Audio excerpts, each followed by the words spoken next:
അസ്സലാമു അലൈക്കും. ഉസ്താദേ, ഈ ജീവിച്ചിരിക്കുന്ന ആളുകളുടെ പേരിൽ നമുക്ക് ഈ മൗലൂദ് ഒക്കെ ഉണ്ടാക്കി ചെല്ലാൻ പറ്റുമോ? അതുപോലെ തന്നെ ജീവിച്ചിരിക്കുന്ന മാതാപിതാക്കളൊക്കെ പേരിൽ നമുക്ക് ഖുർആനൊക്കെ ഓതികാണ്ട് ഹദ്യ ചെയ്യാൻ പറ്റുമോ?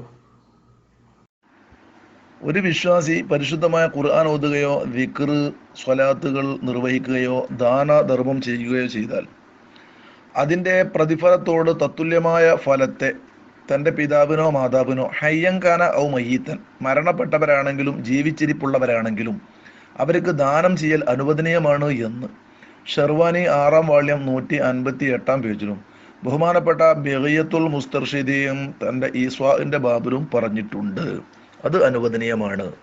പിന്നെന്തേ ചോദിച്ചാൽ, ജീവിച്ചിരിപ്പുള്ളവരുടെ മൗലിദ് എന്ന് പറഞ്ഞാൽ ഒരാളുടെ മദ്ഹുകൾ, ഗുണഗണങ്ങൾ പദ്യമായോ ഗദ്യമായോ രണ്ടും കൂടി സമ്മിശ്രമായോ പറയുക എന്നല്ലേ അർത്ഥമുള്ളൂ.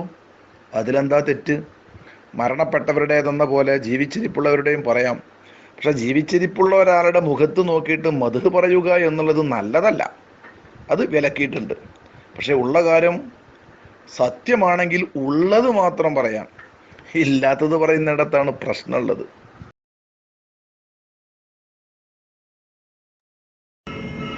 അസ്സലാമു അലൈക്കും വറഹ്മത്തുള്ളാഹി വബറകാതുഹു. ഉസ്താദെ, ഈ നബിദിന റാലികളിൽ ഇപ്പോൾ പല സ്ഥലത്തും, നമ്മൾ കേരളത്തിൽ തന്നെ പല സ്ഥലങ്ങളായിട്ട് കണ്ടുവരുന്നു. ഈ കളരി പോലത്തെ ഉള്ള അഭ്യാസങ്ങൾ കാണിച്ചു കണ്ട് പോകുന്നത്, അതേമാതിരി ഈ കളരിയിലുള്ള പല അഭ്യാസങ്ങളും കാണിച്ചിട്ട് പ്രകടനത്തിലൊക്കെ പോകുന്നുണ്ട്. അങ്ങനെ അഭ്യാസങ്ങൾ കാണിച്ചു പോകുന്നതിന് വല്ല തെറ്റുണ്ടോ? അസ്സലാമു അലൈക്കും വറഹ്മത്തുള്ളാഹി വബറകാതുഹു.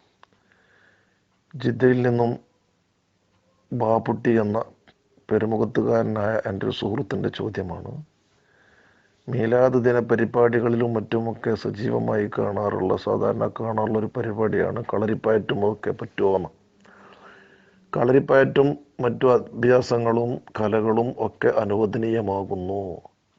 അത് മീലാദ് യോഗവുമായിട്ടോ മറ്റോ ബന്ധപ്പെട്ട് സംഘടിപ്പിക്കലും കാണലും എല്ലാം അനുവദനീയമാണ്.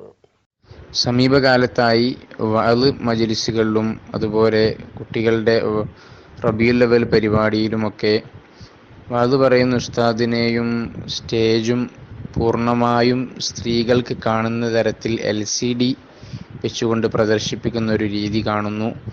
ഇതിൻ്റെ ഇസ്ലാമിക മാനം എന്ത്?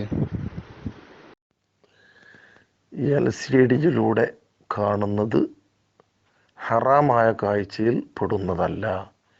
ഈ വിഷയം ഫതുഹുൽ മുഈൻ അടക്കമുള്ള ഫിഖിൻ്റെ കിതാബുകളിൽ നിന്നും നമുക്ക് മനസ്സിലാക്കി എടുക്കാവുന്നതാണ്.